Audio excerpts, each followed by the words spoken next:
वासुदेवाय। ओम नमो भगवते वासुदेवाय। गुरुर्ब्रह्मा गुरुर्विष्णु गुरुर्देवो महेश्वरः। गुरुर्साक्षात् परब्रह्म तस्मै श्री गुरवे नमः। ध्यानमूलं गुरोर्मूर्ति पूजामूलं गुरोर्पदम् मन्त्रमूलं गुरोर्वाक्यं मोक्षमूलं गुरोर्कृपा। अखण्डमण्डलाकारं व्याप्तं येन चराचरं तत्पदं दर्शितं येन तस्मै श्री गुरवे नमः।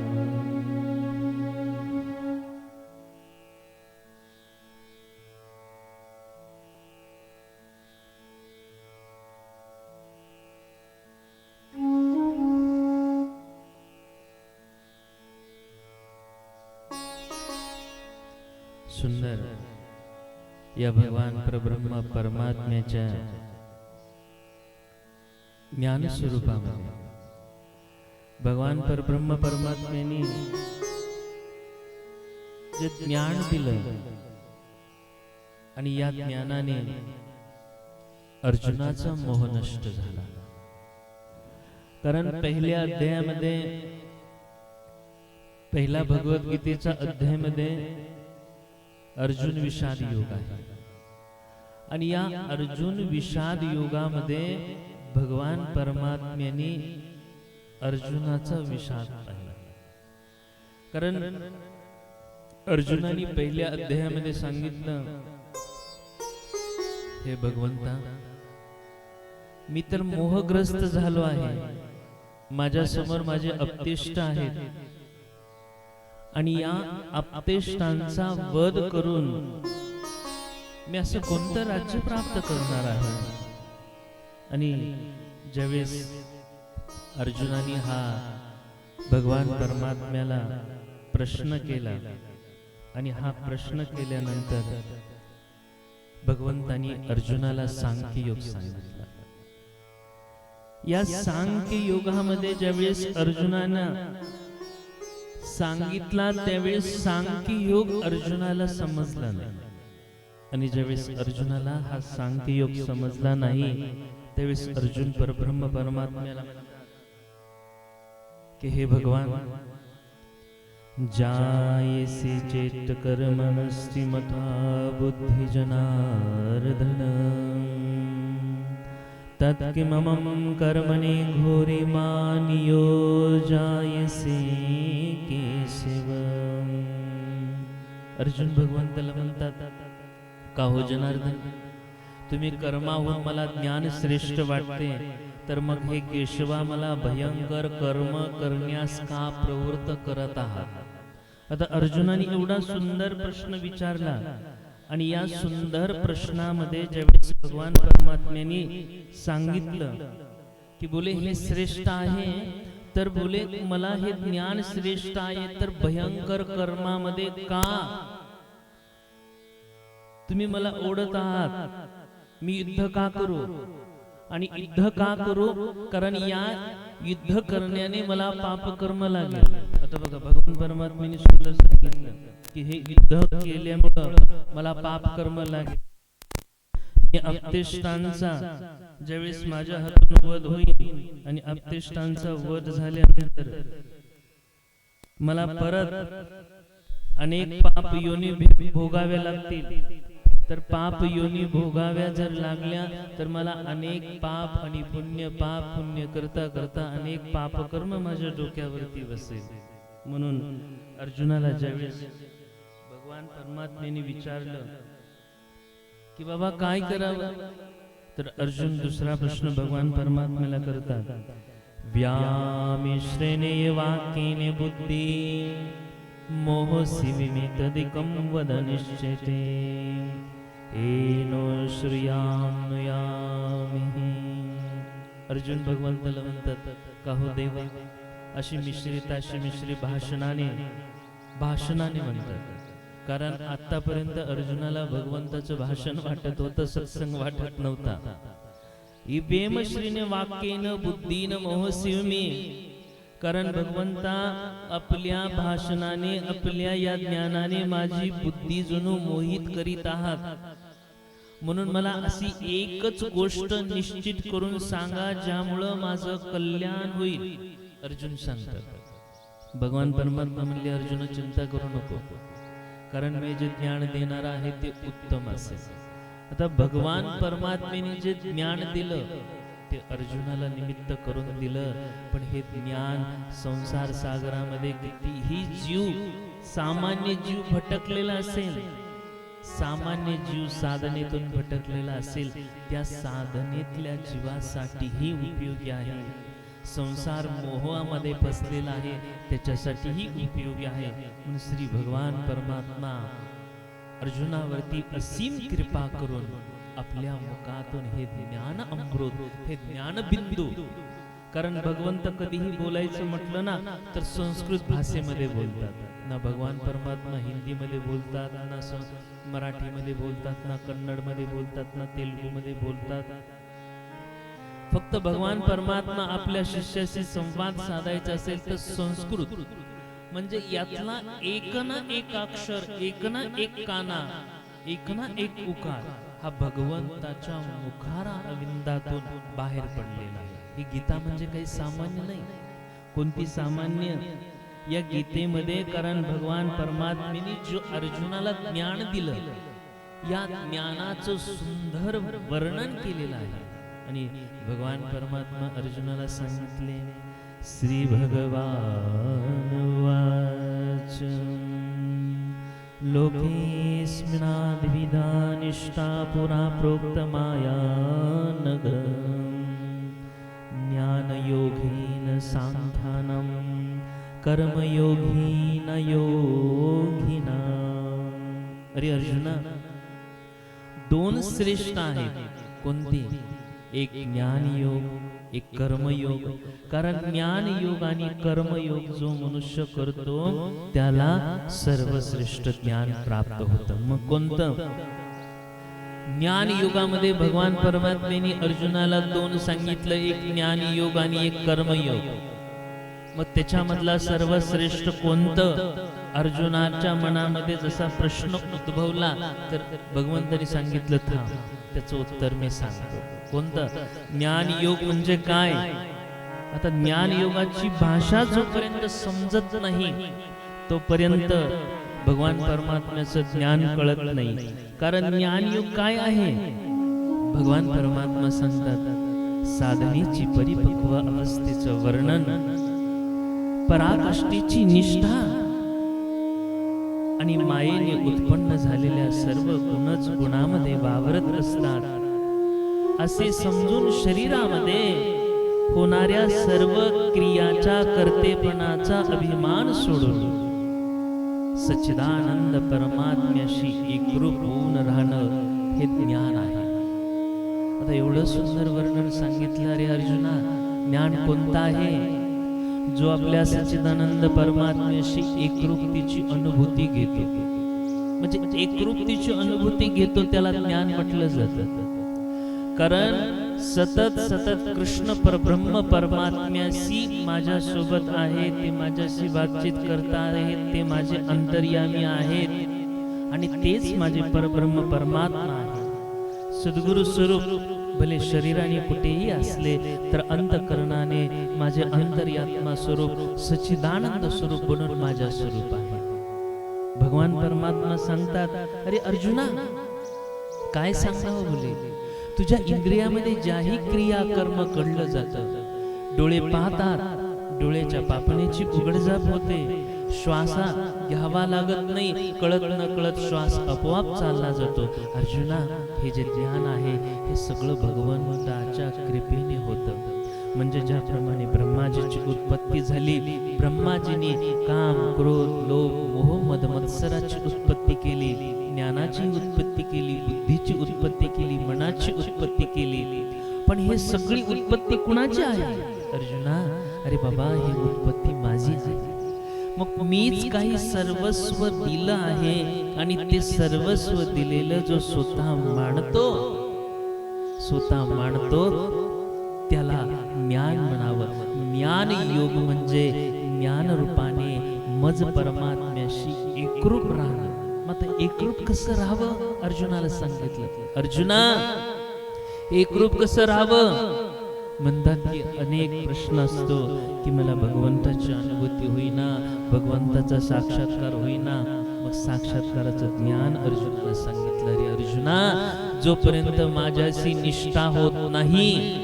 आता निष्ठा आली म्हटलं की निष्ठा म्हणजे काय की प्रत्येक शब्दामध्ये, प्रत्येक प्रार्थनेमध्ये ज्ञानाचा सागर आहे. आता निष्ठेमध्ये सांगितलं गुरुर् ब्रह्मा गुरुर्विष्णू, कारण गुरु हे ब्रह्मा आहे. ब्रह्माजींच्या रूपामध्ये सद्गुरूंचं दर्शन झालं, विष्णूच्या रूपामध्ये सद्गुरूंचं दर्शन झालं. आणि हे लड्डू गोपाल आपल्या समोर बसलेत म्हणजे हे भगवंताचं दर्शन झालं. ही निष्ठा आहे. आणि ज्यावेळेस भगवान परमात्मा अर्जुनाला ज्ञान देऊ लागले त्यावेळेस अर्जुन म्हणतात की भगवंता, हे ज्ञान एवढं उत्तम आहे, श्रेष्ठ आहे. बस भगवंताचं चिंतन आणि निष्ठेने भगवंताशी एकरूप होणं. मग एवढं ज्ञान सोपं असताना मला कर्मयोगामध्ये का ढकलत आहात हो?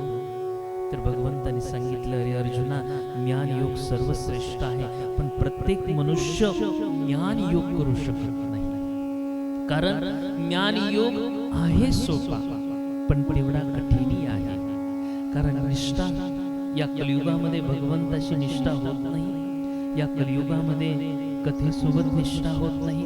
या कलियुगामध्ये संतांसोबत निष्ठा होत नाही. या कलियुगामध्ये मनुष्य इंद्रियाच्या मोहजाळ्यामध्ये फसला जातो. या कलियुगामध्ये मनुष्य पापकर्मामध्ये फसला जातो. अर्जुना, मग हा ज्ञानयोग तर सर्वश्रेष्ठ आहे, पण त्याच्याही पेक्षा श्रेष्ठ भगवंताने अर्जुनाला सांगितलं. रे अर्जुना, या त्याच्याही पेक्षा श्रेष्ठ काय आहे? कर्मयोगम सर्वश्रेष्ठ. अरे अर्जुना, हा कर्मयोग एवढा श्रेष्ठ आहे की तो कर्मयोग जर तू केला तर ब्रह्मज्ञान, साक्षात्कार, संसारामध्ये यश, सगळं काही तुला सहज प्राप्त होईल. मग अर्जुनाने जसं डोळ्याने भगवंताला फनवलं आणि विचारतात, का हो देवा, मग हा कर्मयोग सांगा ना. तर म्हणजे अर्जुना ऐक, बोले कर्मयोग कोणता आहे? कर्मयोगामध्ये सांगितलं, न कर्मणाः रंबर्वे पुरुषोत्तम न सनच संन्यास देव सिद्धी समाधी वचते. अर्जुना, मनुष्य कर्म केल्याशिवाय निष्कर्मतेला जात नाही. आता पहिलीच निष्काम सांगितलं. आता निष्काम कोणतं कर्म? आता निष्काम कर्माची बरेच जण असं म्हणतात की कर्म करणं भगवंताला अर्पण करणं. कर्म करून भगवंताला अर्पण करणं हा पहिला स्वार्थ झाला. कारण पहिल्यांदा कर्म करायचं, मी कर्म केलं असं म्हणायचं, अभिमान आणायचं आणि परत म्हणायचं, नाही देवा, जे पण माझं कर्म झालं ते तुम्हालाच अर्पण. आता काही जणांनी याची व्याख्या काय केली, हेच निष्काम कर्मयोग आहे. पण भगवान परमात्म्याच्या ज्ञानानुसार हे निष्काम कर्म नाही.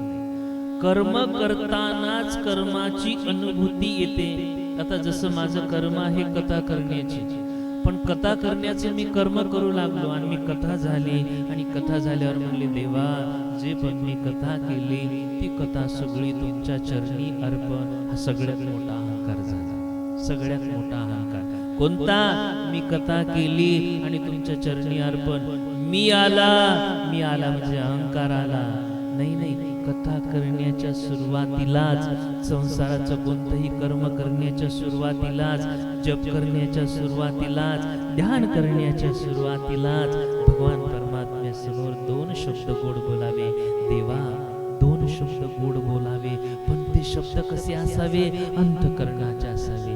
ते शब्द कसे असावे? प्रेमभावाचे असावे. ते शब्द कसे असावे? मनबुद्धीतून निघालेले. ते ते शब्द कसे असावे? अंतरात्म्यातून निघालेले कोणते शब्द असावे? देवा मी तुझा आहे, तू माझा आहे.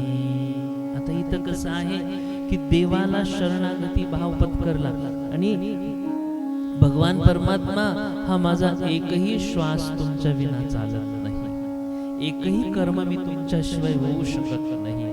हे शरीर ना तुमच्या कृपेने चालू शकतं, ना या शरीराने एकही कर्म तुमच्या कृपेने होऊ शकतं. म्हणून भगवंता या शरीरातला जो पण कर्म होत आहे ना ते तुमच्या कृपेने होतं. म्हणून देवा मला एकच आशीर्वाद द्या, या तुमच्या कृपेने घडणाऱ्या योगाला माझा कर्मयोग बनू द्या. हे झाली निष्काम योगता. पहिल्यांदा कर्म मी केलं म्हणावं, देवाच्या चरणी अर्पण करावं, हे निष्काम नाही. प्रत्येक कर्म देवाच्या साक्षीने, प्रत्येक कर्म देवाच्या कृपेने आणि प्रत्येक कर्म भगवंताच्याच भावाने होतो, याला म्हणायचं निष्काम कर्मयोग. मग अर्जुनाला सांगितलं, रे अर्जुना, निष्काम कर्मयोग तर होतो, पण निष्काम कर्मयोग करताना कसा करावा? की निष्काम कर्म करताना प्रत्येक कर्माला, जसे गोरोबा काका म्हणतात, विठ्ठल माझा आहे, माती माझी आहे, गाडगी माझी आहे. सावता महाराज म्हणतात, कांदा मुळा अवघी, कांदा मुळा भाजी अवघी विठाई माझी. हे कांदा पण मिठाई आहे, मुळा पण मिठाई आहे, सगळं काही परमात्म्याचं स्वरूप आहे. म्हणतात याला निष्काम. मग अर्जुनाला सांगतात, मनुष्य कर्म केल्याशिवाय राहत नाही आणि कर्म करता करता निष्कर्मतेला म्हणजे योग निष्ठेला प्राप्त होत नाही.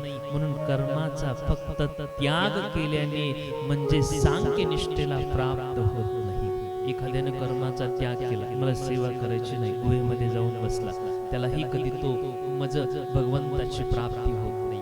कारण कर्म हे करावं लागतं. संन्यासी असेल तर त्याला जप करावं लागेल, संन्यासी असेल तर संन्यास धर्म त्याला पाळावा लागेल, आणि योगी असेल तर योग धर्म पाळावा लागेल, जापी असेल तर जाप रूपामधला जापका तत्व पाळावं लागेल, आणि कर्मयोगी असेल तर त्याला कर्म करावं लागेल. म्हणून अर्जुनाने सांगितलं, अर्जुना तू कर्मयोगी हो.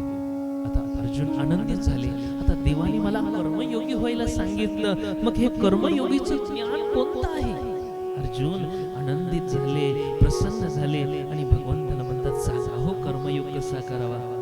आणि अर्जुनाला 36 श्लोक, 36 एक नाही 36 श्लोक कर्माची महत्ता सांगितली आणि ज्ञान योगाची महत्ता किती सांगितली, अर्ध्या श्लोकामध्ये सांगितली ज्ञान योगाची महत्ता.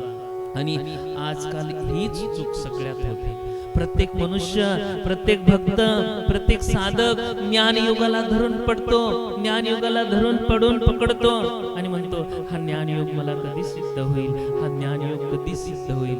कारण ज्ञान योग भगवंतांनी अर्जुनाला अर्ध्या श्लोकामध्ये सांगितला, तरी पण अर्ध्या श्लोकामध्ये सांगितलं, रे अर्जुना हा ज्ञान योग कठीण आहे, मग तू कर्मयोग कर.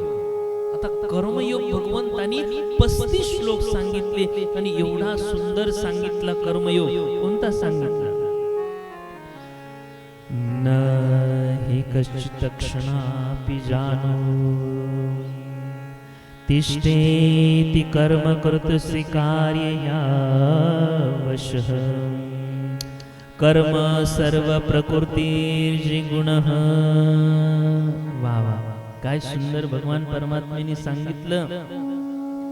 अर्जुनाला म्हणतात, अरे अर्जुना, निसंशयपणे कोणीही मनुष्य कोणत्याही वेळी क्षणभर सुद्धा न काम करता राहत नाही. कारण सर्व मनुष्य प्रकृतीपासून उत्पन्न झालेल्या गुणामुळे पराधीन असल्यामुळे कर्म करायला भाग पडला जातो. मग आता कर्म केल्याशिवाय तर कोणी राहत नाही, कर्म तर करावं लागतं. आता भगवंतांनी साधना कशी सांगितली पहा.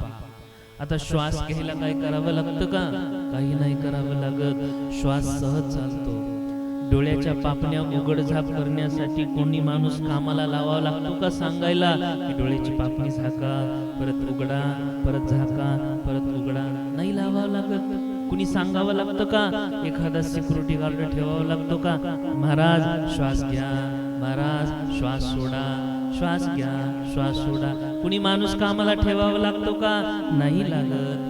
जशी भूक आपोआप लागली जाते, भूक लागण्यासाठी काही करावं लागत नाही, तहान लागण्यासाठी काही करावं लागत नाही, याप्रमाणे भगवान परमात्मा म्हणतात कर्म करता करता जी साधना करतो ना, ती साधना करावी लागत नाही, आपोआप होते.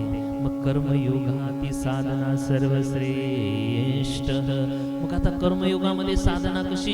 काही करावं लागत नाही, आपोआप होते. मग कशी सांगितली भगवान परमात्म्याने? सांगितलं, अर्जुना अरे बाबा ही साधना करायची असेल तर कशी?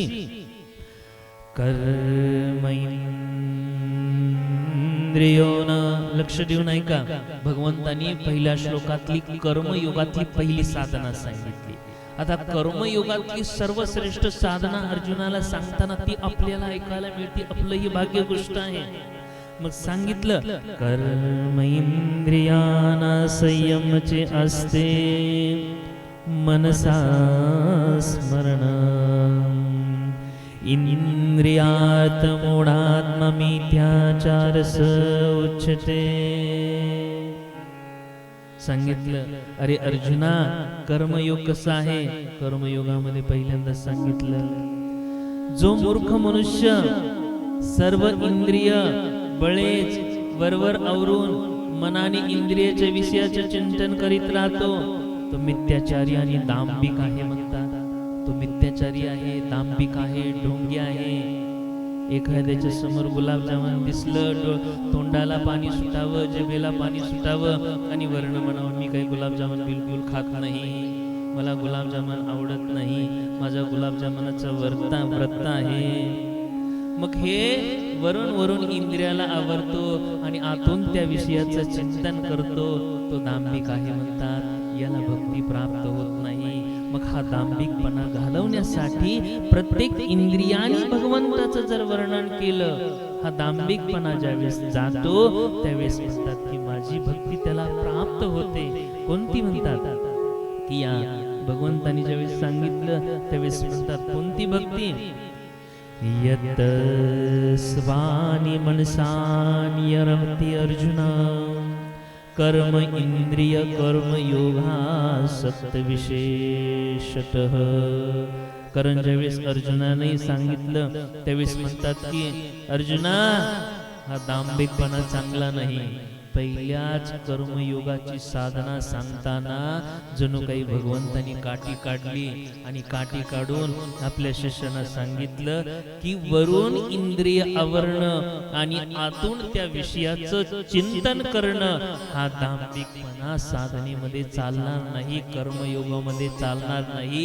हे विषयाचं चिंतन मनातून नष्ट झालं पाहिजे, इंद्रियातून नाही, मनातून नष्ट झालं पाहिजे. म्हटले नाही नाही मी तर फिल्मी गीत ऐकणारच नाही. पण फिल्मी गीताचं चिंतन होतं नाही, जरा फिल्मी गीत चांगलीच वाटतात, पण फिल्मी गीत ऐकले तर हे विषयाचं चिंतन झालं. म्हणून अर्जुनाला सांगतात परंतु ही अर्जुना मनाने इंद्रियांना ताब्यात ठेवून आसक्त न होता सर्व इंद्रियाच्या द्वारे कर्मयोगाचं आचरण करतो तो श्रेष्ठ आहे. आता मनाने इंद्रियाला ताब्यात ठेवलं, कारण मन कधीही दुसरीकडे गेलं नाही आणि मन दुसरीकडे गेलं नाही. आणि ज्यावेळेस मन गेलं नाही तो भाव रूपाने भगवान परमात्म्याची चरणी आला आणि जसा शरणी आला की तो भगवंताशी एकरूप होतो.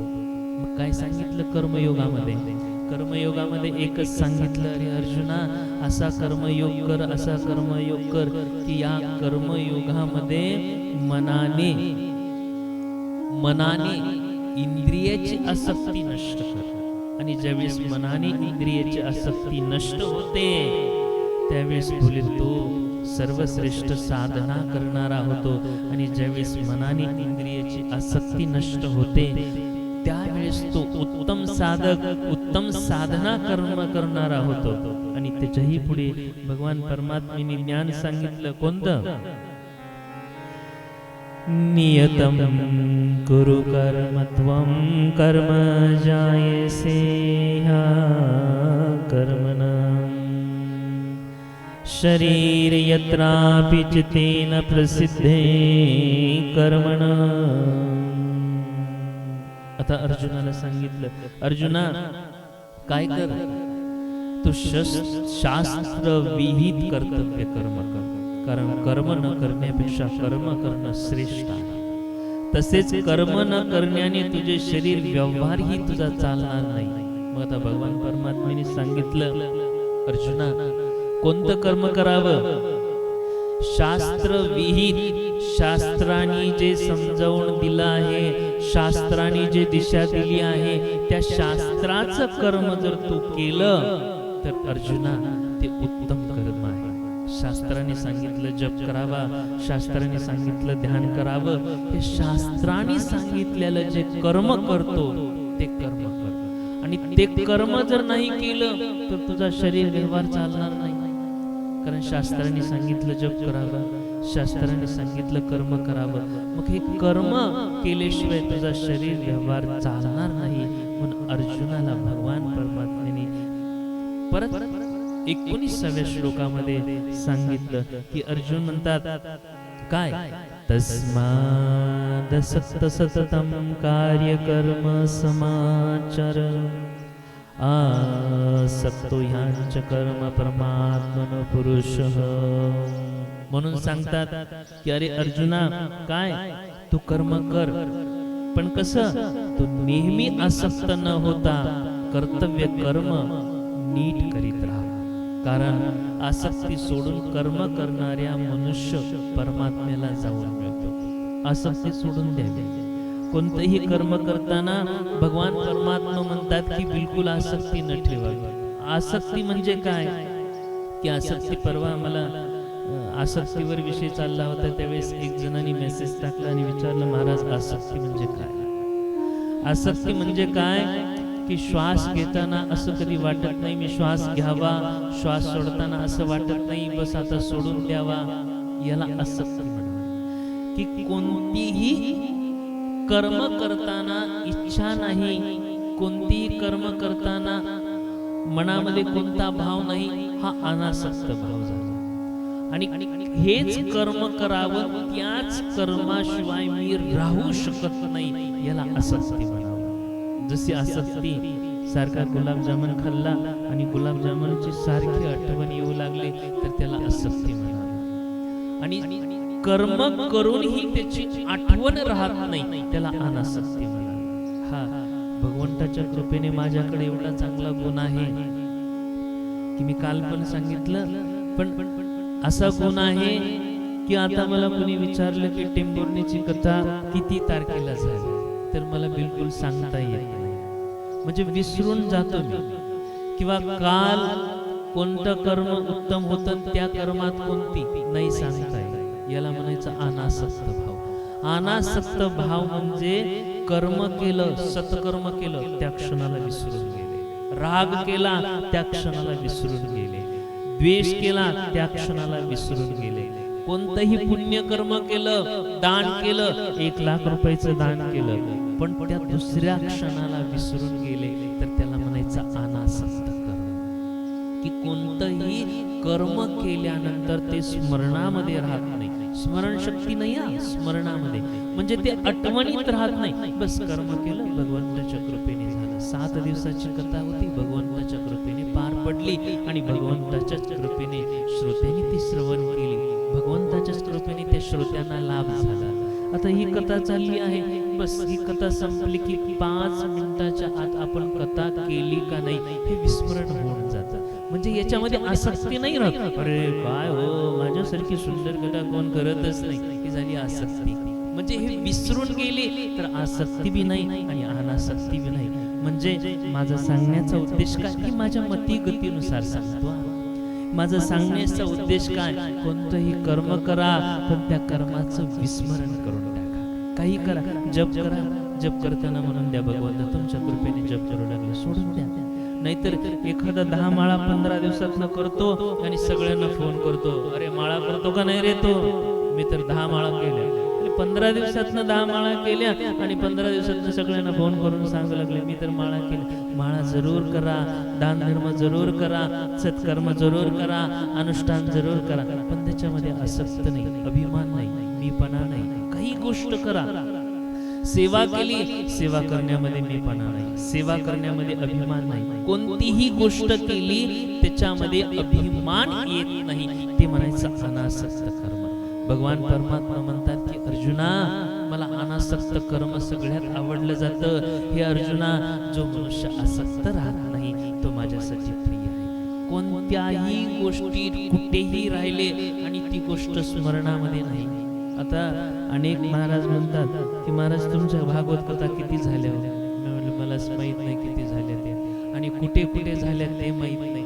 आणि किती जरी प्रिय भागवत झाली, अत्यंत प्रिय भागवत झाली, आणि विचारलं कोणत्या गावात झाली, आता परिवर्त्याचं नाव आठवायचं म्हणलं तर बुद्धीवर जोर द्यावा लागतो. कारण एवढं अनासक्त व्हावं की ती गोष्ट परत स्मरणामध्ये न यावी. मग आता म्हणेल एखादा मनुष्य म्हणू शकतो, महाराज नक्की तुम्हाला स्मरणशक्ती कमी आहे. बाबा, स्मरणशक्ती कमी असते तर एवढं शास्त्राचं ज्ञान आलं नसतं, स्मरणशक्ती कमी असते तर एवढे श्लोक प्रगट झाले नसते. स्मरणशक्ती आहे, पण विस्मरणाची शक्ती भगवंतानी दिलेली आहे. कारण ज्याच्याकडे प्रत्येक कर्म केल्यानंतर विस्मरण करण्याचं ज्ञान आहे त्याला म्हणायचं अनासक्ती योग. कोणतंही कर्म करा, पत्नी जवळ आहे तोपर्यंत स्मरण, आणि पत्नीपासून दूर गेले, पत्नी आहे का नाही याचीही आठवणीचं विस्मरण वर्ण, म्हणजे हे संसारामधली अनासक्ती आहे. सोनं नाणं भरपूर आहे, पण बाहेर गेले सोन्याची विस्मरण झाले, ह्या सोन्यातून अनासक्त भाव आहे. संसारामध्ये राहतो, पण संसारामध्ये राहतो का नाही याचं स्मरण नाही, त्याला म्हणायचं अनासक्ती योग. मग तो मनुष्य कुठेही गटारेमध्ये राहिला तर गंगेत राहिल्याप्रमाणे आहे, आणि गंगेत राहिला तरीही गंगेत राहिल्याप्रमाणे आहे. तो ज्ञानामध्ये राहिला तरीही ज्ञानामध्ये आहे, आणि अज्ञानामध्ये राहिला तरीही अज्ञानामध्ये आहे. म्हणून भगवान परमात्मा अर्जुनाला सांगतात की काय कोणती गोष्ट आहे. आता पुढच्या श्लोकामध्ये सांगितलं, भगवान परमात्म्याने ज्यावेळेस सांगितलं कोणतं, कर्मणैव हि संसिदस्तजनो कालाय लोकसंग्रमे स्मर्शुयासि. अरे बाबा, कसं करावं? आता अनासक्तीचा भाव सांगितला देवाने. अरे जनक कसे होते? राजा होते. जनक एवढे मोठे महान राजा होते. हे जनक राज्य कारभार चालवायचे, पण राज्य कारभार चालवता चालवता जनकांच्या स्मरणामध्ये कधी राहत नव्हतं. मी राज्य चालवलं, राज्यामध्ये हा निर्णय घेतला, राजांसाठी या जनतेसाठी मी एवढं दान केलं, गरिबांना एवढं दान केलं, बिलकुल स्मरणामध्ये नाही. म्हणजे असे जनक राज्य कारभार चालत होते. काल दिवसभर काय राज्याचे निर्णय घेतले, दुसऱ्या दिवशी गेले विसरून. म्हणजे अनासक्ती भाव. पण राज्याचा निर्णय विसरत नव्हते, पण राज्यातलं कर्म केलेलं विसरत होते. म्हणजे कर्म म्हणजे काय की ना उत्तम कर्म केलं तरी स्मरणामध्ये नाही, पुण्य कर्म केलं तरी स्मरणामध्ये नाही, दानधर्म केलं तरी स्मरणामध्ये नाही. म्हणून भगवान परमात्म्याने आवर्जून इथं अर्जुनाला सांगितलं, अर्जुना कसा हो? जनक राजासारखा हो. कारण जनक राजा एवढे महान होते, अष्टावक्र मुनी एवढे महान होते की आपले पिता ज्यावेळेस वेदांचं पठण करू लागले, वेदांचं ज्ञान पठण करता करता एक श्लोक चुकला, आणि श्लोक चुकल्यानंतर आईच्या गर्भावस्थेमध्ये असताना 7व्या महिन्याचा गर्भातून अष्टावक्र मुनी आपल्या वडिलांना म्हणतात, का हो पिताश्री, हा श्लोक तुम्ही चुकीचा उच्चारण करताय, जरा बरोबर करा ना. पिता म्हणले, अरे बाबा, अजून आईच्या पोटातच आहे, एवढा ज्ञानाचा अभिमान तुला, जा बोले 8 ठिकाणी वाकडा होशील. म्हणून अष्टावक्र मुनी जन्मता 8 ठिकाणी वाकडे होते, म्हणून त्याला अष्टावक्र मुनी म्हणजे एवढे ज्ञानी महापुरुष होते.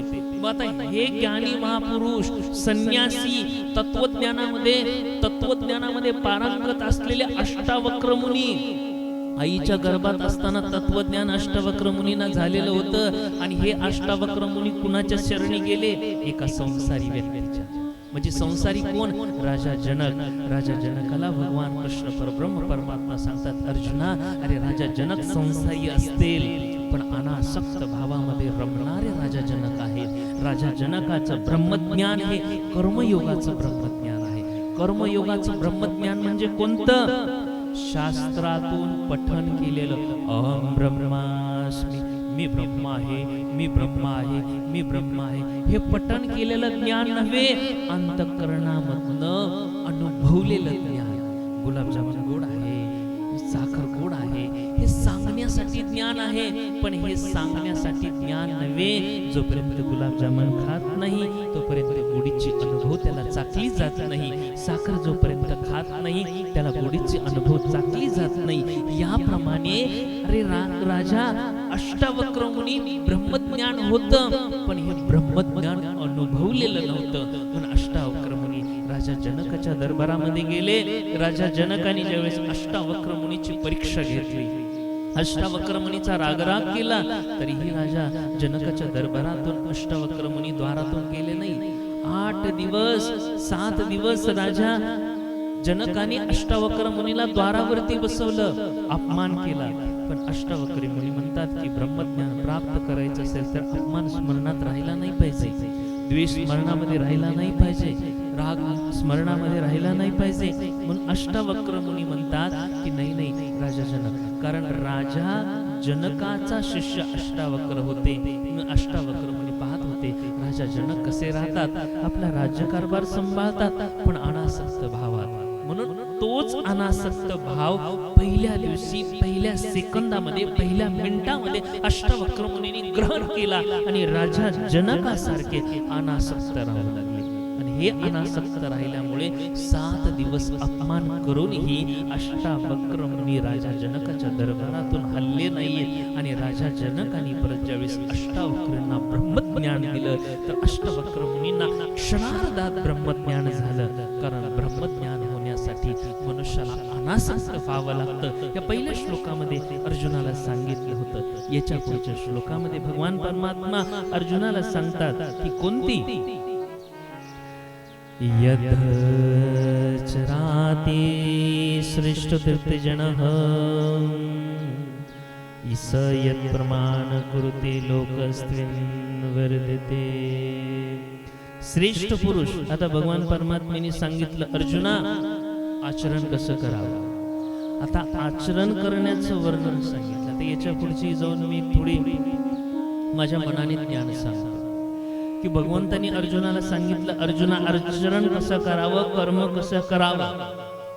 जे श्रेष्ठ महापुरुष म्हटले, कोणते श्रेष्ठ. आता श्रेष्ठ कुणाला म्हटलं जातं, ज्यांनी ब्रह्मतत्वाचा ज्यांनी ज्ञान अनुभवलं, अशा श्रेष्ठ महापुरुषासारखं जर आचरण केलं तर त्याला त्या आचरणानुसार जर तो राहिला, त्या आचरणानुसार जर तो वागला, तर तसा वागला तर बोले तो मज आत्म्याशी प्राप्त होतो. मग आता कसं सांगितलं, आता पूज्यश्रीने एवढी कृपा केली की पूज्यश्रीने श्री आशा रामायणाची रचना कशासाठी केली की सतत सतत सतत सतत त्या महापुरुषांचं स्मरण हो. आता त्याच्यात म्हणजे भरपूर आहे. आता बघा अनेक श्री आशा रामायणामधले श्लोक आहेत, आशा रामायणामधले श्लोक आहेत बघा की ज्यावेळेस पूज्यश्री लहान होते आणि पूज्यश्री लहान होते त्यावेळेस त्यांच्या मातोश्री देवाच्या समोर नेऊन बसवायच्या आणि डोळे बंद करायला लावायच्या. आणि ज्यावेळेस डोळे बंद करायला लावायचे त्यावेळेस ध्यान करायला लावायचे. आणि ध्यान करताना करताना त्या मातोश्री सांगायच्या, देवनी लोणी खडी साखरेचा प्रसाद, लोणी खडी साखरेचा प्रसाद द्यायच्या. आणि लोणी खडी साखरेचा प्रसाद दिले की पूज्यश्रींच्या या बाल्य पूज्यश्री मधल्या बाल वयातले ज्यावेळेस स्मरण व्हायचं त्यावेळेस लोणी खडी साखरेचा प्रसाद आला की म्हणायचे वा वा वा किती सुंदर प्रसाद मिळाला. आणि मग पूज्यश्रींच्या मातोश्री सांगायच्या की बोले एवढा सुंदर प्रसाद आला, बोले हो. मग पूज्यश्रींच्या मातोश्री सांगायच्या हा प्रसाद मी नाही दिला, कुणी दिला, बोले हा देवाने. कोणता, पिस्ता बदाम काजू अखरोटा भरे जेब खाते भरपेटा, देते मक्खन मिश्री पूजा मानसिकाया ध्यान पूजा. की बघा महापुरुषांचं वर्णन का सांगितलं, कशासाठी सांगितलं, की अरे अर्जुना, महापुरुष जसे राहतात, महापुरुष जसं आचरण करतात तसं आचरण कर. मग आता महापुरुषांचं आचरण सांगितलं श्लोकामध्ये. ध्यान का स्वाद लगा तब ऐसे रहे न मछली जल बिन जैसे. आता हे श्रेष्ठ महापुरुषाचं आचरण कसं, ध्यानाचा स्वाद कसा लागावा. एकदा ध्यानाचा स्वाद लागला की तो कधीही त्या परमात्म्याशिवाय राहू शकत नाही. म्हणून कसा, हुए ब्रह्म विद्या से ये विक्त वही है विद्या व्याविमुक्त. ब्रह्म विद्याने युक्त होणं हे सर्वश्रेष्ठ ज्ञान आहे. ज्याला ब्रह्मज्ञान म्हणजे हे बाल्य अवस्थेमध्ये ज्याला कळलं की सर्वश्रेष्ठ काय आहे, ब्रह्मज्ञान. आणि जोपर्यंत सर्वश्रेष्ठ ब्रह्मज्ञान आहे हे कळत नाही तोपर्यंत श्रेष्ठ आचरण होत नाही. श्रेष्ठ आचरणामध्ये अजून एक श्लोक सांगितला. बहुत रात तक पैर दबाते भरे कंठ पितु आशीष पाते. आता कर्म श्रेष्ठ आचरण कोणतं सांगितलं, संसारामध्ये राहताना आपल्या माता पित्यांची सेवा करावी, सद्गुरूंची सेवा करावी आणि अशा महापुरुषाकडून आशीर्वाद घ्यावा. कारण महापुरुषांची सेवा ही नेहमी आशीर्वाद देणारी असते. म्हणून पूज्यश्रेयांचे पिताश्री आशीर्वाद द्यायचे. काय म्हणायचे, पुत्र तुम्हारा जगत में सदा रहेगा नाम, लोगों से तुमसे सदा पूर्ण होंगे काम. कारण अशा महापुरुषांचं आचरण होतं. कारण श्रेष्ठ आचरण केलं. आता त्यापेक्षाही आचरणापेक्षा अजून दुसरं आचरण सांगतात की कोणतं आचरण. आता आचरण करायला सांगितलं. आता अनेक जण मला विचारतात की महाराज लग्न होण्यासाठी कोणता मंत्र आहे, लग्न होण्यासाठी कोणता मंत्र आहे. पण मी म्हणतो एक संन्यासी महाराज असे होते, एक संन्यासी महाराज असे होते की संन्यासी महात्मांचं लग्न होऊ लागलं, ब्राह्मण देवता मंगल अष्टिका गायन करू लागल्या आणि मंगल अष्टिका गायन करता करता मंगल अष्टिका पूर्ण झाल्या आणि ब्राह्मण देवता म्हणले, आता सावध सावधान पंडित का गुरु समर्थ को रामदास सावधान, शादी फेरे फिरते हुए भागे छुड़ा कर जान. आता अनेक जण विचारतात मला महाराज लग्न का होईना. आणि भगवान परमात्म्याने सांगितलं की बाबा श्रेष्ठ महापुरुषाचं आचरण करा. आता जे लग्न होईना म्हणून विचारतात त्यांना श्रेष्ठ महापुरुषाचं आचरण करायला सांगितलं तर तो संन्यासी बनेल आणि अशा महापुरुषांचं आचरण करेल तर तो संन्यासी बनेल. म्हणून भगवान परमात्मा सांगतात की श्रेष्ठ महापुरुषांचं आचरण करा. कोणतं, आणि ज्यावेळी श्रेष्ठ महापुरुषाचं आचरण सांगितलं पुढल्या श्लोकामध्ये भगवान परमात्मा सांगतात कोणतं आचरण. बोले सक्ता कर्मणा विध्वस्वायुधा कुर्वन्ति भारत कुर्याद् विंधा सप्तश्व संग्रह. हे भरता, हे अर्जुना, कर्मात आसक्त असलेले अज्ञानी लोक ज्या रीतीने कर्म करतो त्याच रीतीने आसक्त नसलेल्या विद्वानाने लोक संग्रह करण्याच्या इच्छेने कर्म करावे. आता तुम्ही म्हणाल की ब्रह्मज्ञानी महापुरुष, अनेक संसारामध्ये लोक म्हणतात की अहो हे ब्रह्मज्ञानी महापुरुष आहे, यांना कशाला लोक संग्रह करायची काय गरज आहे का, आश्रम करायची गरज आहे का, बालसंस्कार चालवण्याची गरज आहे का, धन संपत्तीची गरज आहे का. पण इथं भगवान परमात्म्याने अर्जुनाचं निमित्त करून ब्रह्मज्ञानीला आदेश दिला. काय आदेश दिला, ब्रह्मज्ञानीला म्हणतात की सक्ता कर्मण्या सोतो कुर्विंत भारत. सामान्य मनुष्य जसा लोक संग्रह करतो, एखादा नेता असेल सगळ्या लोकांना एकत्रित करतो, एखादा संसारी मनुष्य असेल धन एकत्रित करतो, जसा सामान्य जीव धन एकत्रित करतो याप्रमाणे अर्जुनाला भगवान परमात्मा म्हणतात की ज्ञानीने कसं राहावं, धन एकत्रित करावं, आश्रमाची स्थापना करावी आणि ही आश्रमाची स्थापना करून लोकांचं कल्याण म्हणजे कल्याणाचा भाव तर असतो ज्ञानीकडे. म्हणून भगवान परमात्मा म्हणतात जर जगाचं कल्याण कोण करू शकेल तर ब्रह्मज्ञानी करू शकतील. जगाचं कल्याण कोण करू शकतील तर संत करू शकतील. कारण संतांकडे संपत्ती आली तर ते नेहमी समाजाच्या कार्यासाठी उपयोगी येईल. संतांकडे सत्ता आली तर ते समाजाच्या कार्यासाठी उपयोगी येईल. म्हणून म्हणतात की ज्ञानी महापुरुषांनी लोकसंग्रह करावा, धनसंग्रह करावा. आणि भगवान परमात्म्याने सांगितलं की या लोकसंग्रहातून समाज कार्य करा. आता पूज्यश्री आपल्या मनाने कधीही सत्संग नाही केला किंवा सत्संगातून काही प्राप्ती होईल याच्यासाठी नाही केला. ब्रह्मर्षी ब्रह्मज्ञानी महापुरुष सत्संग करतात ना, ते स्वतःच्या कल्याणासाठी नाही, स्वतःच्या पुण्याईसाठी नाही. ते एक जरी शब्द बोलतात त्या शब्दातून भगवंताच्या कृपेचा, भगवंताची आज्ञेचं पालन होत असतं. भगवंतांनी आज्ञा काय दिली? लोकसंग्रह करा. कारण लोकसंग्रह झाले आणि माझं ज्ञान त्यांच्यापर्यंत पोहोचलं तर लोकांचं कल्याण होईल. लोकांचं कल्याण काय? ब्रह्मज्ञान प्राप्त होईल. आणि ब्रह्मज्ञान प्राप्त झाल्यावर लोक धर्म मार्गावर चालतील. म्हणून धर्म मार्गावर चालवण्यासाठी ज्ञानी महापुरुषांना भगवंतांनी आदेश दिला की तुम्ही जरूर लोकसंग्रह करा, कथा करा, आश्रम स्थापन करा, बालसंस्कार चालवा, ऋषीप्रसादची सेवा चालू करा.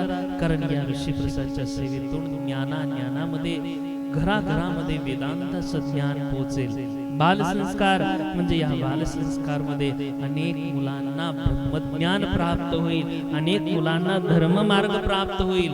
जर हा भगवंतानी आदेश ज्ञानी महापुरुषांना दिला नसता तरी ही ज्ञानेश्वरीची रचना झाली नसती.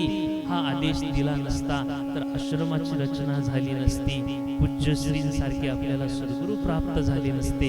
कारण भगवंतानी हा ज्ञानियांना आदेश दिला आहे. म्हणून ज्ञानीये या भगवंताचा आदेश पाळतात. आणि आदेश पाळताना भगवंत दुसरा श्लोकामध्ये काय सांगतात?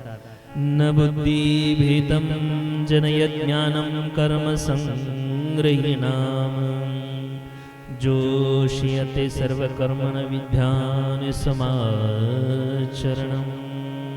अर्जुना कसं राम म्हणतात? अहो काय सांगितलं अर्जुनाला सुंदर.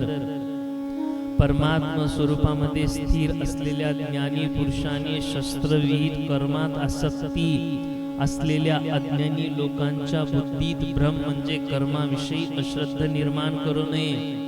मग महाराजांनी कसं राहायला सांगितलं? स्वतःचं आचरण कसं करायला सांगितलं? स्वतः खाते गोळ आणि दुसऱ्याला म्हणते खाऊ नका गोळ. कारण स्वतः कर्म करतो आणि दुसऱ्याला उपदेश देतो. बोले असा भ्रम भगवंतांनी सांगितलं निर्माण करू नका. असे महाराज काही कामाचे नाहीत आणि असे महाराज लोकांची दिशाभूल करतात. म्हणून असा महाराजपणा करण्यापेक्षा महाराजपणा करायचं सोडून द्या. भगवंतांनी सांगतात. मी सांगत नाही, कोणत्या महाराजाची निंदा करत नाही, याच्यामध्ये मीही आलो. कारण भगवंत म्हणतात लोकाला ज्ञान द्यायचं असेल तर बुद्धीत भ्रम राहिला नाही पाहिजे, भ्रम नष्ट झाला पाहिजे. कारण हा ब्रह्म नष्ट झाला तर भगवंताची प्राप्ती होईल. आणि भगवंताची प्राप्ती झाली तर भगवंताविषयी श्रद्धा निर्माण होईल. आता भगवंतांनी सांगितलं कथा कशी करावी, ज्ञान कसं द्यावं, कथा कशी करावी, सत्संग कसा करावा आणि याची प्रचिती कशी आहे.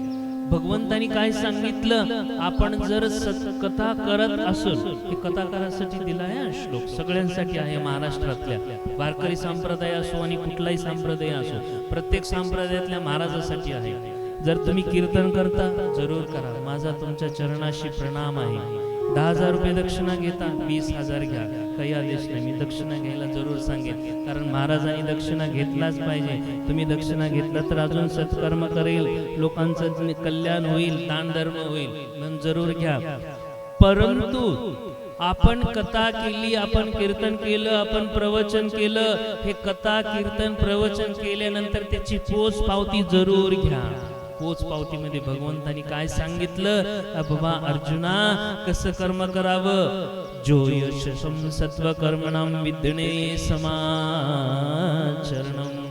जर कथा केल्यानंतर लोकांच्या मनामध्ये सद्गुरूविषयी श्रद्धा वाढली, लोकांच्या मनामध्ये भगवंताविषयी विश्वास वाढला, लोकांच्या मनामध्ये कथेविषयी आसक्ती वाढली, लोकांच्या मनामध्ये जप करण्याचा भाव वाढला, लोकांच्या मनामध्ये सदैव भगवंताचं स्मरण करण्याचा भाव वाढला, तर ती कथेची पोच पावती आहे. मग तिथं 10,000 दक्षिणा काय 1,00,000 दक्षिणा घेतला तरी पाप नाही. कारण भगवंतानी सांगितलं कर्म असं करा की लोकांच्या मनामध्ये अश्रद्धा निर्माण झाली नाही पाहिजे, लोकांच्या मनामध्ये भ्रम निर्माण झाला नाही पाहिजे. म्हणून कथा अशी करा की कथेतून लोकांचा श्रद्धाभाव वाढला पाहिजे, कथेतून लोकांचा भगवंताविषयी विश्वास वाढला पाहिजे, कथेतून गोपियांसारखी प्रेम भक्ती वाढली पाहिजे. जर आपण कथा केली आणि हे श्रोत्यांच्या रूपामध्ये प्रेमभाव दिसला, श्रोत्यांमध्ये भगवंताविषयी श्रद्धा दिसली, श्रोत्यांमध्ये मंत्रविषयी श्रद्धा दिसली, श्रोत्यांविषयी आपल्या सद्गुरूंविषयी श्रद्धा दिसली, तर जरूर या कथेची पोच पावती तुम्हाला चांगली मिळाली आणि ही कथा तुमच्या भगवंताच्या इच्छेने होऊ लागली. म्हणजे भगवंताची इच्छा काय आहे की कथेतून श्रद्धा विश्वास जागृत व्हावा.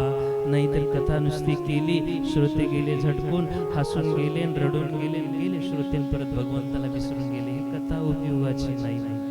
कथा किती सुंदर करा, कथा मनोरंजनासाठी बिलकुल करू नका. मनोरंजनासाठी साधने अनेक आहे, टीव्ही आहे, मोबाईल आहे, अनेक लोक ठिकाणी मनोरंजन करतील, पण मनोरंजन करण्याच्या ऐवजी लोकांच्या मनामध्ये श्रद्धा भक्ती विश्वास जर जागृत झाला तर तुमची कथा करणं सार्थक झालं, एक एक शब्द बोलणं सार्थक झालं. आणि जर श्रद्धा विश्वास जागृत होत नसेल आणि फक्त मनोरंजन होत असेल तर कथा करणं सार्थक नाही. भगवान परमात्मा म्हणतात, माझा शब्द एकही नाही, भगवान परमात्मा म्हणतात कथा अशी करावी. कशी? तत्वविता महाभाव. भगवान परमात्म्याने अर्जुनाला सांगितलं, अर्जुना कसं राहा? तत्वविदो महाभाव गुण कर्म विभागावो गुणागुणेश्वर्तिंति इता मतवान सजते. हे महाभाव गुण विभाग कर्मयुगा यांचं तत्व भगवंतांनी सांगितलं आणि जाणणारा ज्ञान योग्य आहे. म्हणून सर्व गुणच गुणात, म्हणजे त्रिगुणात मायेचे कार्यरूप पंचमहाभूते पंचकर्म मन बुद्धी अहंकार, 5 ज्ञानेंद्रिय 5 कर्मेंद्रिय शब्दादी 5 क्रिये विषय या समुदायाला गुण विभाग म्हटलं जातं. म्हणून भगवान परमात्मा म्हणतात त्रिगुणात्मक मायेचे कार्यरूप जिथे आहे त्याला कर्मयोग म्हटलं जातं. आणि गुण विभाग आणि कर्मयुगापासून आत्मा निराळा. मग आता इथं भगवंतांनी वशिष्ठ महाराजांचं ज्ञान दिलं. जे राम अवतारामध्ये वशिष्ठ महाराजांकडून ज्ञान श्रवण केलं, ज्ञान सांगितलं. कोणतं ज्ञान सांगितलं? की भगवान परमात्मा म्हणतात की ज्यावेळेस वशिष्ठ महाराजांनी रामजींना ज्ञान सांगितलं की हे रामजी कोणतं ज्ञान सर्वश्रेष्ठ आहे, कोणती साधना सर्वश्रेष्ठ आहे, तर वशिष्ठ महाराजांनी ज्यावेळेस रामजींना सांगितलं त्यावेळेस रामजींना म्हणतात की हे रामजी सर्वश्रेष्ठ ज्ञान कोणतं? साक्षी भाव रूपम कर्म जो करीसे. साक्षी भावाने कोणतंही कर्म करताना अर्जुनाला सांगितलं ना गुण विभागाचं कर्म करू नको, ना त्रिगुण रहित अवस्थेमध्ये येणारं कर्म करू नको, 5 ज्ञान इंद्रियामध्ये राहून कर्म करू नको, 5 कर्म इंद्रियामध्ये राहून कर्म करू नको. मग कशात? मनामध्ये राहून कर्म करू नको, बुद्धीमध्ये राहून कर्म करू नको. या 12 हे त्रिगुणामध्ये येतात. आणि गुण विभाग म्हणजे गुण विभागामध्ये राहून हे कर्म करू नको. मग अर्जुन म्हणतात कसं कर्म करावं? की अर्जुना याच्यापेक्षाही निराळा कोण आहे? आत्मा. आत्म्यामध्ये राहून कर्म कर. जप करू लागले आत्म्यामध्ये राहिले, ध्यान करू लागले आत्म्यामध्ये राहिले, कथा करू लागले आत्म्यामध्ये राहिले, कथा श्रवण करू लागले आत्म्यामधून करू लागले, भोजन करू लागले आत्म्यामधून करू लागले. म्हणजे जे पण क्रिया होते त्या क्रियेला साक्षी भावाने मानणं याला म्हणावं गुण कर्म त्रिगुण रहित. म्हणजे सद्गुरूंच्या प्रार्थनेमध्ये येतं त्रिगुण रहितम सद्गुरुम तम नमामि. सद्गुरू कसे असतात? त्रिगुण आहेत. म्हणून अर्जुनाला सांगतात, अरे अर्जुना, गुण विभागाकडे जाऊ नको, गुणाकडे जाऊ नको, त्रिगुण रहित हो. म्हणजे त्रिगुण रहित कसं व्हावं? की सतत आत्म्यामध्ये राहिले तर याला म्हणायचं त्रिगुण रहित. सतत आत्म्यामध्ये स्मरण केलं, आत्म्यामध्ये चिंतन केलं, आत्म्यामध्ये मनन केलं आणि आत्म्यामध्येच राहून सर्व कर्म केलं तर याला म्हणायचं त्रिगुण रहितम सद्गुरुं तम नमामि. म्हणून प्रत्येक क्रिया करताना साक्षी भावाने क्रिया कर. मग आता भगवान परमात्मा सांगतात की पुढचं श्लोक काय आहे? मयि सर्वाणि कर्माणि संन्यासधात्मचेतसा निरेषा निर्ममं भूत विगतजोरः. आता भगवंताला सांगितले, अर्जुनाला सांगितलं, अरे अर्जुना, कसं राहा? अंतर्यामी मज परमात्म्यामध्ये गुंतलेल्या चित्ताने सर्व कर्म मला अर्पण कर आणि ममता आणि संताप रहित होऊन तू युद्ध कर. आता भगवंताने सांगितलं, आता युद्धावरती गोष्ट आहे. कोणती गोष्ट? अर्जुन, अरे अर्जुना, चित्त कुठं ठेव म्हणले? खिशात ठेवू नको, पॉकेट मध्ये ठेवू नको, बॅगेमध्ये ठेवू नको, कपाटामध्ये ठेवू नको. आता कपाटामध्ये धन ठेवलं म्हणून सारखं चित्त कपाटाकडे जातं. पॉकेटमध्ये पैसे असले की पॉकेटमध्ये चित्त जातं. मंदिरामध्ये गेलं तर म्हणतं, अरे कालच शांडेल नवीन घेतला होता, चोर चोरून तर घेणार नाही ना. चित्त शांडेलमध्ये जातं. मग देव म्हणतात, ना पॉकेटमध्ये चित्त ठेवू नको, ना खिशाकडे चित्त ठेवू नको, ना आता काय छानपैकी उपमा बनला असेल याच्याकडेही चित्त ठेवू नको. मग कशाकडे चित्त ठेव म्हणतात अर्जुनाला? मज अंतर्यामी रूपम परब्रह्म परमात्मम. मज अंतर्यामी, अरे बाबा, त्या खिशाच्या पलीकडे मी आहे. जे हृदयावरती पॉकेट आहे पैशाचं, त्या पैशाच्या पॉकेटच्या आत मी आहे. कुठं? हृदयांतर्यामी मज अंगुष्ठ मात्र ध्यान. अरे बाबा, मी कुठे आहे? मी तुझ्या हृदयामध्ये बसलो आहे. तुझी हृदयाची धडकन चालवत आहे, तुझा श्वास मी चालवत आहे, तुझ्या विचाराला गती देणारा मी आहे, विचार थांबवणारा मी आहे आणि साधना करून घेणारा मी आहे. सर्वस्व मी आहे. अरे अर्जुना, चित्त कुठे ठेव? माझ्या मज अंतर्यामी मज परमात्म्याशी चित्त तू लाविले. की मज अंतर्यामी मज परमात्म्याच्या चरणी चित्त ठेव. चरण कुठं आहे? अंतःकरणामध्ये. चरण कुठं आहे? हृदयामध्ये. स्मरण सतत कुणाचं कर? माझं ठेव. चित्त दुसरीकडे ठेवू नको आणि चित्त माझ्याकडे ठेवून संसारामध्ये राहताना, सेवा करताना भगवंतांनी दोनच सांगितले. कोणती? ममता ठेवू नको. आपले कशातच ममता ठेवू नको. ना पत्नीत ममता ठेवू नको, ना मुलामध्ये ममता ठेवू नको, ना खाण्यामध्ये ममता ठेवू नको. कशाचीच ममता न ठेवता जर तू कर्म केलं तर सर्वश्रेष्ठ. आणि दुसरी गोष्ट सांगितली की आता मी सांगितलं म्हणून युद्ध करू नको. आता मी सांगितलं तुझी घरात मनात इच्छा नाही. मग मनात इच्छा नसली की पाय आदळले जातात, भांडी आदळले जातात आणि संतापाने ते कर्म केलं जातं. म्हणून अर्जुनाला भगवंत सांगतात, संताप करू नको. कारण संतापाने जे कर्म केलं जातं ते तमस मध्ये येतं. मग तमस मध्ये आला तो देवापासून परावर्तित होतो. म्हणून कोणतंही कर्म करताना आनंदानं करावं. झाडूची सेवा मिळाली, आनंदाने करावी. कथा करण्याची सेवा मिळाली, आनंदाने करावी. झाडू मारण्याची सेवा, कॅमेरा चालवण्याची सेवा, कोणतंही कर्म करण्याची, कॅसे वाजवण्याची सेवा, कोणतंही कर्म करण्याची सेवा ही प्रत्येक सेवा सारखी असते. कथा करणाऱ्याची सेवा काही मोठी नसते.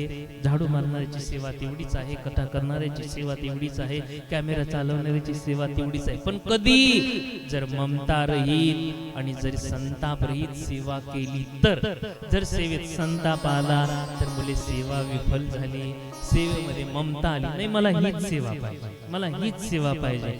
तर याच सेवेमध्ये ममता आली तर अर्जुना त्या सेवेचा काही उपयोग नाही म्हणतात. मग कोणती? ममता रहित, संताप रहित आणि चित्त मज अंतर्यामी रूपामध्ये ठेवून जर तू सेवा केली तर ती उत्तम आहे. म्हणून त्याच्याही पुढच्या श्लोकामध्ये भगवंत अर्जुनाला कर्मयोग सांगू लागले. कोणता कर्मयोग सांगितला?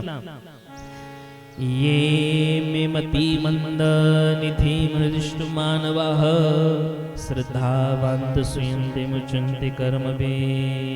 म्हणजे मतिमंद कसं आहे की मानवा मतिमंद म्हणलं जातं. मतिमंद कुणाला म्हटलं? भगवंतानी. जो कोणी मानव दोष दृष्टी टाकून श्रद्धायुक्त अंतकरणाने माझ्या मताचे नेहमी अनुसरण करतात तेही सर्व कर्मापासून मुक्त आहे. आता भगवंतानी मुक्तीचा असं ब्रह्मज्ञान दिलं, असं एकदम चुटकी वाजवा. कसं दिलं की अरे अर्जुना, कोणत्याच कार्यामध्ये दोष नाही पाहिला. आता दोष नाही पाहिला आणि अर्जुना ते कर्म केलं तर कसं आहे? तो बोले मज प्राप्त होतो, मला लगेच प्राप्त होतो. मज अंतर्यामीचा साक्षात्कार करतो. कोणतं? प्रत्येक कर्म करताना कोणत्याच कर्मामध्ये दोष पाहत नाही, निर्दोष कर्म करतो. मग निर्दोष कर्म करता करता त्याचं अंतःकरण निर्दोष होतं. निर्दोष कर्म करता करता त्याचं अंतःकरण मन निर्दोष होतं आणि मन आणि अंतःकरण निर्दोष झाले. निर्दोष म्हणजे काय? ज्याच्या अंतःकरणामध्ये कोणताच दोष नाही. ना काम क्रोध लोभ मोह मद मत्सरः, न राहती एकही दोष, त्याचे अंतःकरण बनती निर्दोष. ज्याचे अंतःकरण आहे निर्दोष त्याच्या अंतःकरणामध्ये करीतो तो वास. ज्याचा अंतःकरण निर्दोष आहे त्याच्या अंतःकरणामध्ये तो करीत वास. कोण? भगवान परमात्मा. म्हणून भगवान परमात्मा म्हणतात अर्जुना, कोणतंही कर्म करताना दोष पाहू नको. मी आता युद्ध केलं, मला पाप लागला, दोष पाहू नको. मी माझ्या बंधूंची वध करणार आहे, दोष पाहू नको. मी जे कर्म सांगेल ते कर्म कर. जप करू लागले, दोष पाहू नको, मला साक्षात्कार होईल का नाही? अरे जप करत राहतो, होऊन जाईल साक्षात्कार. कथा श्रवण करू लागले आणि या कथेचं फल मला काय भेटेल या फळाची चिंता करू नको. चिंता करू नको म्हणतात भगवंत. कधी कधी फळ वाईट भेटेल, कधी चांगलं भेटेल, आणि असा विचार मी करू नको की युद्ध केल्यावर माझा मान सन्मान वाढेल, मी राजा बनेल आणि राज्य मला प्राप्त होईल. इच्छा करू नको. नाहीतर काही लोक कर्म करतात, सेवा करतात आणि सेवा करता करता काही एखादी वाईट घटना घडलं म्हणतात की अरे बाबा मी एवढी सेवा केली, बाबा काय मिळालं? शेवटी काहीच मिळालं नाही बोले. मग अर्जुनाला म्हणतात अर्जुना सेवा कर, पण सेवेच्या फळाच्या परिणामाची अपेक्षा ठेवू नको. तुला मान मिळेल, नाही मिळणार, सोडून दे. राज्य मिळेल, नाही मिळणार, सोडून दे. अरे काहीच फळाच्या कर्माची अपेक्षा ठेवू नको. तुझं नाव होईल तरी अपेक्षा ठेवू नको. तुझ्या नावाची बदनामी होईल तरी अपेक्षा ठेवू नको. तुला पाप लागेल तरी अपेक्षा ठेवू नको. काय कर? संताप रहित होऊन आणि ममता रहित होऊन युद्ध कर. कोणतंही कर्म करताना संताप रहित आणि ममता रहित कर्म केलं तर त्या कर्माचं फळ काही मिळू द्या, त्याला ते फळ उत्तम वाटलं जातं. आणि जर त्याला ते उत्तम नाही वाटलं, म्हणावं अजून भगवंताच्या चरणी पोहोचण्यामध्ये थोडा टाइम आहे. म्हणून भगवान परमात्मा सांगतात, कोणतं कर्म सांगतात की बोले श्रेयांड संदर्भा विगुण परधर्म तिष्ठ तिष्ठतम स्वधर्म निधनम श्रेयम परम धर्म भयावह.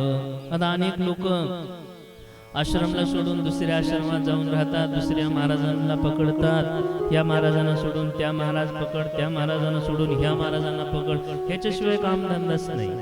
म्हणून भगवान परमात्मा सांगतात अरे अर्जुना श्रेयंद स्वधर्म विगुणम परधर्म स्वदृष्टतम स्वधर्म निधनम श्रेय परधर्म भयावह.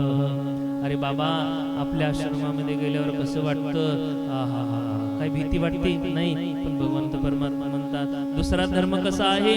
परधर्म भयावह. दुसऱ्याच्या आश्रमामध्ये गेले की भीती वाटली जाते. भगवंतांनी धर्माची व्याख्या काय केली? सद्गुरूंचे एकदा शिष्य बनले की त्या सद्गुरूंचा शिष्य बनून राहणं हा धर्म आपला आहे. आणि दुसऱ्यांचा मंत्र घेतला, दुसऱ्यांचा आश्रय घेतला तर तो आपला धर्म नाही म्हणतात. परधर्म भयावह, परधर्म भय आहे, स्वधर्म निधनम. कसं राहा म्हणले की चांगल्या प्रकारे आचरणात आणलेल्या दुसऱ्याच्या धर्म ते अतिशय उत्तम आहे आणि धर्मात मरण ही कल्याणकारक आहे. म्हणून बापूजींचा शिष्य झाले आणि बापूजींचा शिष्य होऊन मरण याच्यातच कल्याण आहे. नाहीतर शिष्य झाले बापूजींचे आणि मरताना शिष्य झाले दुसऱ्यांचे, नक्कीच नरक मिळणार तुम्हाला. मी सांगत नाही, गीता सांगते. कारण शिष्य झाले गुरूंचे, त्याच गुरूंचे शिष्य होऊन मरावं. दुसऱ्या गुरूंचे शिष्य होऊन मेले तर परवया परधर्म, परधर्म पाप देणार आहे, भीती देणार आहे. दुसऱ्यांचा धर्म कधीही स्वीकारू नये, गीतेमध्ये सांगितलं. म्हणून म्हणतात अर्जुनाला, अथ केन प्रयुक्त पापचराति पुरुषः. किती सुंदर सांगितलं. अथ केन प्रयुक्त पापचरित पुरुषः अन्नचनापि व्राष्णीय बालदेवे नियजत. अर्जुना म्हणाले, अरे अर्जुना, हे कृष्णा. अर्जुन भगवंताला आता प्रश्न विचारतात. आता हे 35 श्लोकापर्यंत भगवंतांनी कर्मयोग समजावून दिला. आता कर्मयोगामध्ये किती श्लोक आले हे तुम्ही नीट कथा लक्ष देऊन ऐका. कारण भगवंतांनी कर्मयोग श्रेष्ठ सांगितला आणि हा कर्मयोग श्रेष्ठ सांगितला तर कर्मयोगामध्ये कोणती कोणती साधना सांगितली, कर्मयोगामध्ये कोणतं कोणतं साधन सांगितलं. ज्यावेळी साधन सांगितलं आणि आता अर्जुनाची काय स्थिती मनाची पाहावा. अर्जुन म्हणाले, अर्जुन वाच अथ केन प्रयुक्त पापं चराति पुरुषः अनचनामि वैष्णवे बलदेवी नियजितः. बोले अर्जुन म्हणतात की हे भगवंता, हे कृष्णा, तर मग मला हा मनुष्य स्वतःची इच्छा नसताना जबरदस्तीने करावेस लावल्याप्रमाणे कोणाच्या प्रेमाने पापाचे आचरण होते. मी आज तिसरा अध्याय थोडा संपवणार आहे, कारण उद्या प्रथा लवकर मला संपवायची आहे. तर तिसऱ्या अध्यायामध्ये सांगितलं. आता सगळ्यात मोठा मनातला प्रश्न अर्जुनाने भगवंताला विचारला, भगवंता आता तुम्हीच सांगा, माझं पाप कर्म करण्याची इच्छा आहे का? नाही. मला युद्ध करायची इच्छा आहे का? नाही. मला राज्य प्राप्त करायची इच्छा आहे का? नाही. मग राज्य प्राप्त करायची इच्छा नाही, काहीच प्राप्त करायची इच्छा नाही, मग मला हे जबरदस्तीनं पाप कोण करायला येतं? तुम्हीच सांगा. आता तुम्ही तर माझं अंतर्यामी आहेत. आणि ज्यावेळेस भगवंताला अर्जुनाने विचारलं, हे पाप कर्म करायला कोण लावतं? मग आता बघा, चोरी करायची इच्छा असते का? नसते, तरी पण मनुष्य चोरी करतो. पाप करायची इच्छा असते का? नसते, तरी मनुष्य पाप करतो. मग हे पाप करायला कोण लावतो? आता बरेच जण म्हणतात, अहो महाराज, आमच्या आता मर्डर करणारा माणूस काय थोडा विचार करतो का मी आधी पाप करू? नाही. पण मर्डर करायला कोण लावतं? चोरी करायला कोण लावतं? हत्या करायला कोण लावतं? हे सांगितलं. अर्जुनाने प्रश्न विचारला, मग हे पाप कर्म कोण करतं? आता एखाद्यानं बाबा चोरी केली आणि त्याला जाऊन विचारलं, का रे बाबा आनंद वाटायला लागला का? चोर म्हणतो, नाही हो महाराज, माझी चोरी करायची इच्छा नव्हती, पण चोरी मी केली, चुकून झालं, मला प्रायश्चित्त करावं. आता एखाद्याने एखाद्या जीवाची हत्या केली आणि त्याला विचारलं, का रे बाबा परमानंद झाला का तुला? अरे काय महाराज परमानंद, मला काय हत्या करायची माझ्या मनामध्ये इच्छाच नव्हती, पण कशी झाली, कशी घडली कळलं नाही मला. म्हणून म्हणतात की चोरी करण्यामाग, पाप करण्यामाग ही अर्जुन म्हणतात कोण आहे? तर भगवान परमात्म्याने सांगितलं कोण आहे. श्री भगवान वाच काम एष क्रोध एषो रजो गुण बुद्ध्वा महाशन महापाप विद्यास्ति वैरिणमम्. आता सुंदर सांगितलं भगवंतानी, बाबा अर्जुना, हे पाप करायला कोण कारणीभूत आहे? पाप करायला कोण लावतं आणि पाप करून कोण घेतं? पाप करायला कोण लावतं? कामम पापम रूपम. हे जी मनातली कामना आहे, काम रूप आहे ना, हे पाप करायला लावतं. क्रोधम रूपम, हे पापाचं कामाचं दुसरं रूप काय आहे? क्रोध. ज्यावेळेस मनात काम येतो, या कामाचं रूप क्रोध घेतो आणि हा क्रोध आणि काम मनुष्याला पाप करायला लावतो. जसं मला श्रीमंत होण्याची काम आहे तर चोरी करायला, पाप करायला होतं. काही प्राप्त करायची इच्छा आहे तर ते प्राप्त झालं नाही म्हणून त्या व्यक्तीवर क्रोध येतो, म्हणून क्रोध येतो. मग हे पाप करण्यासाठी मेन काय आहे? कामम क्रोधम. बोले काम आणि क्रोध हे पाप करण्यासाठी कारणीभूत आहे. म्हणून अर्जुना तू कधीही कामामध्ये फसू नको, अर्जुना तू कधीही क्रोधामध्ये फसू नको. मग अर्जुनाने भगवान परमात्म्याला सांगितलं, रे अर्जुना, हा पाप हे जे काम आणि क्रोध आहे ना, कुठला आहे? तर अर्जुनाला भगवान परमात्म्याने सांगितलं, अर्जुना हा काम कुठून उत्पन्न झाला? अर्जुनाने विचारलं भगवंताला. भगवंताने सांगितलं, कामम येष क्रोध येशो रजोगुण समुद्व. काम कुठून उत्पन्न झाला? रजोगुणातून. रजोगुण म्हणजे काय? की 3 गुण आहेत आपल्या शरीरात, तमस, रजस आणि सत्व. अति गोड खाल्लं, काम उत्पन्न होतो. अति इस्त्रीचे कपडे लिहिले आणि एकदम फॅशनबाज राहू लागले, म्हणून तर पूज्यश्री सांगतात की बिलकुल फॅशनबाज कपडे वापरू नका, तर काम उत्पन्न होतो. परफ्यूम काम उत्पन्न करतो, अति गोड पदार्थ काम उत्पन्न करतो. आणि सतत त्याचं चिंतन करणं, संसाराचं चिंतन करणं काम उत्पन्न होतो. म्हणून अर्जुनाला सांगितलं, अर्जुना हा रजोगुण उत्पन्न होऊ देऊ नको. अति गोड खाऊ नको, अति पोटभर भोजन करू नको, अति सुंदर वस्त्र कपडे परिधान करू नको. म्हणजे रजस आणि जे रजस गुणाने जे उत्पन्न होतं त्याला काम म्हटलं जातं. आणि हा काम उत्पन्न झाला की त्याच्या पाठीमाग याची पिल्लं, याची लेकरं, सगळं पापाचं कुटुंब तुझ्यापर्यंत आलं. म्हणून बिलकुल ही कामाची उत्पत्ती करू नको. आणि या कामाची उत्पत्ती झाली की परत तुला बोले माझ्यापासून दूर जावं लागतं, परत क्रोध उत्पन्न होतो. म्हणून हा काम कसा आहे? अति खदाड आहे. बोले तो अत्यंत पापाचरण करू लागला. आणि या पापाचरणामध्ये जसं अग्नीमध्ये तूप टाकलं तर अग्नी अजून भडकला जातो, तशी संसारामधली कोणतीही कामना असेल की तीही कामना पूर्ती केली तर ती भडकली जाते. म्हणून अर्जुनाला सांगतात की बोले हे रजोगुण तू उत्पन्न करू नको. आणि हा रजोगुण उत्पन्न झाला तर हे होते. 3ऱ्या श्लोकामध्ये भगवान परमात्मा सांगतात, धूम्रनिवृतं व्रतश्वे मालिनीचे येतालमिस्त्रीदस्ततेनवदमृतम्. आत्मा कसा आहे? आत्म्याचं सुंदर वर्णन केलं. ज्याप्रमाणे धुराने अग्नी, धुळीने आरसा आणि वाऱ्याने गर्भ झाकला जातो, त्याप्रमाणे कामामुळे हा ज्ञान आच्छादित होतं. म्हणून अर्जुना, ज्याच्याकडे काम आहे त्याच्याकडे ज्ञान नाही, ज्याच्याकडे काम आहे त्याच्याकडे ब्रह्मज्ञान नाही, ज्याच्याकडे काम आहे त्याच्याकडे आत्मसाक्षात्कार नाही. म्हणून ज्याप्रमाणे धुराने अग्नी जाळला, धुराने अग्नी झाकला जातो, धुळीने आरसा झाकला जातो, वारेने गर्भ झाकला जातो, त्याच्यामुळे त्याचप्रमाणे कामनेमुळे तो ज्ञान आच्छादित होता. मग काय प्रमाण सांगितलं? ज्ञान इंद्रियो मनोबुद्धी दृष्टमुच्यतेम वेतवेमस्वे ज्ञानविष्टे ज्ञान अमृतनम देहिनाम. हे अर्जुना, बोले काय आहे की बोले हे ज्ञान ज्यावेळेस आपण सांगतो त्यावेळेस बोले मन, इंद्रिया, बुद्धी हे काम कुठे राहते? सुंदर सांगितलं. काम कुठे कुठे राहतो अर्जुना? इंद्रिय, मन, बुद्धी याचे निवासस्थान आहे. इंद्रिय कोणते? 5 कर्म इंद्रिय, 5 ज्ञान इंद्रिय, मन और बुद्धी या पापाचं निवासस्थान आहे, या कामनेचं निवासस्थान आहे. म्हणून तू इंद्रिय आणि मनामध्ये आणि बुद्धीमध्ये राहू नको. हा मान, हा काम, पहिला संकल्प. कामाचा बाप कोण आहे? संकल्प.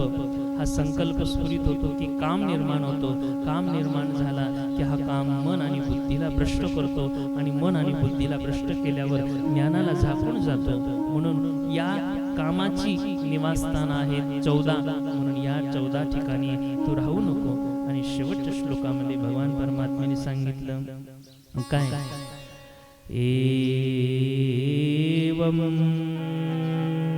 एवं बुद्धे परबुद्धत्व संस्थवेनात्मनं जाहि शत्रुं महाभावकामरूपं दुरासदम्. अशा प्रकारे बुद्धीहूनही परम अर्थात सूक्ष्म, बलवान, अत्यंत श्रेष्ठ असा आत्मा आहे आणि हे जाणून तू बुद्धीच्या द्वारे मनाला स्वाधीन करून हे महाभावो तू कामरूपी अजंक्य शत्रूला मारून टाक. शेवटच्या श्लोकामध्ये कर्मयोगामध्ये ज्यावेळेस अर्जुनाने हे तिसरा अध्याय परिपूर्ण केला, तिसऱ्या अध्यायाच्या शेवटी सांगितलं, अरे बाबा, बुद्धीपेक्षाही श्रेष्ठ कोण आहे? बलवान आत्मा आहे. आणि या आत्म्याद्वारे या कामाला मारून टाक. कारण आत्म्यामध्ये स्थित झाले, आत्म्यामध्ये रममाण झाले, बिलकुल हा काम तकलीफ देत नाही. म्हणून या कामाला मारून टाकलं, ज्ञानप्राप्ती सुंदर होईल. सुंदर भगवान परमात्म्याचा हा कर्मयोग आहे आणि हा कर्मयोग प्रत्येकासाठी उपयोगी आहे. आणि हा कर्मयोग प्रत्येकासाठी उपयोगी आहे. तर भगवान परमात्मा म्हणतात की हा कर्मयोग जो करतो तो ब्रह्मज्ञान प्राप्त करतो. जो कर्मयोग करतो त्याला ज्ञान प्राप्ती होती. आणि जो कर्मयोग जो प्राप्त करतो त्या कर्मयोगाने तो भगवंताची प्राप्ती करतो. सुंदर हा कर्मयोग. जेवढी सेवा झाली, सेवा आपल्या सर्व महान भगवंत स्वरूप श्रोत्यांच्या चरणी समर्पण. जय हो, जय हो. प्रणाम, प्रणाम. सभी के चरणों में साष्टांग दंडवत प्रणाम.